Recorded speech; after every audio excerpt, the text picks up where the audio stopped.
Counsel may proceed. All right. My question is this. Is this kinetic force still active today or has it stopped? Malinaw po, may mga pangyayari pa rin po.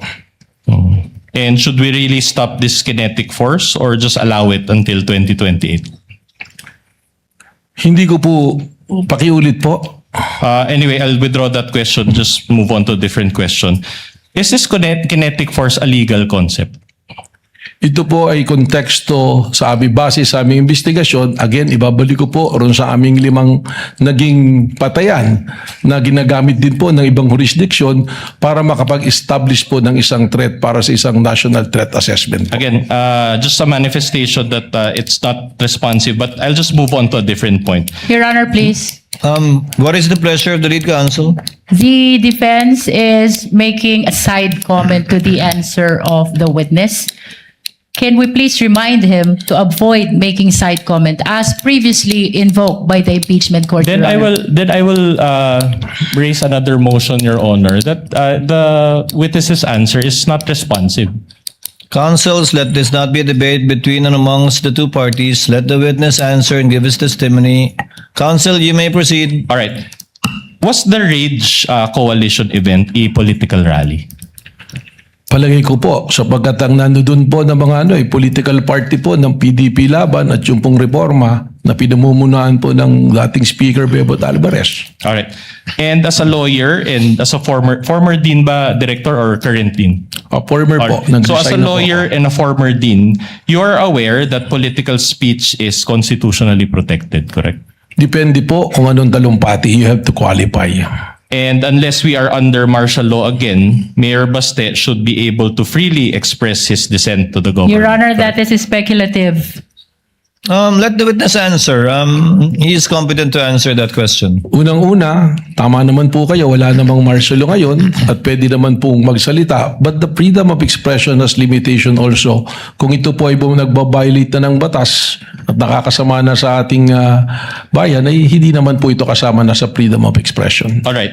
But my question to you is this. Did he directly urge the people to overthrow the government in that rally?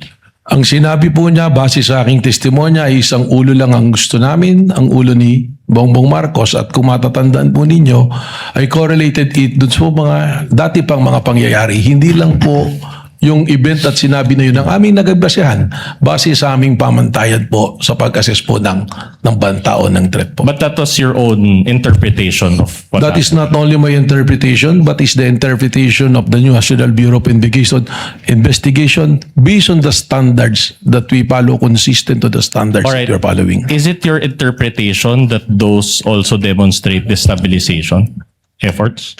Please repeat, pakiulit po, Is it sir. also the NBI's interpretation that those remarks constitute destabilization? Argumentative, Your Honor. No, if the witness can If he answer. knows, Ano pong particular na sinabi? That speech by Mayor Baste in general. Yung pong kanyang sinabi na ang ulo lamang ni Bongbong Marcos ang kailangan namin at sabi ko nga, in correlation to the other events, applying the 5 factor standards that we have been using, which is recognized by other jurisdiction, dun po kami nagkaroon po ng conclusion. Sorry, Director, I didn't quite get your answer. So, are you saying that that's destabilization or no destabilization? Misleading, Your Honor. no, the director hasn't answered yet.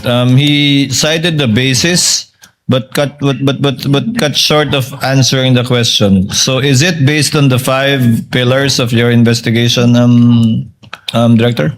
Well, dun po yan, based on the 5 pillars na natin po, lumalabas po ng isa dun sa elemento ng 5 pillars, it comply po. So, Sumasagot po doon. So, meron At din. hindi po destabilisasyon, kundi banta po sa kaligtasan ng Pangulo na naging banta na rin po sa pambansang seguridad po. So, you're admitting that there was no destabilization? Argumentative, Your Honor. No, it's connected to the question, Your Honor. Previous Counsel, the question. witness has answered for the appreciation of the senator judges. You may proceed to a similar question or move on to another topic. Yeah, I'll proceed with a similar question.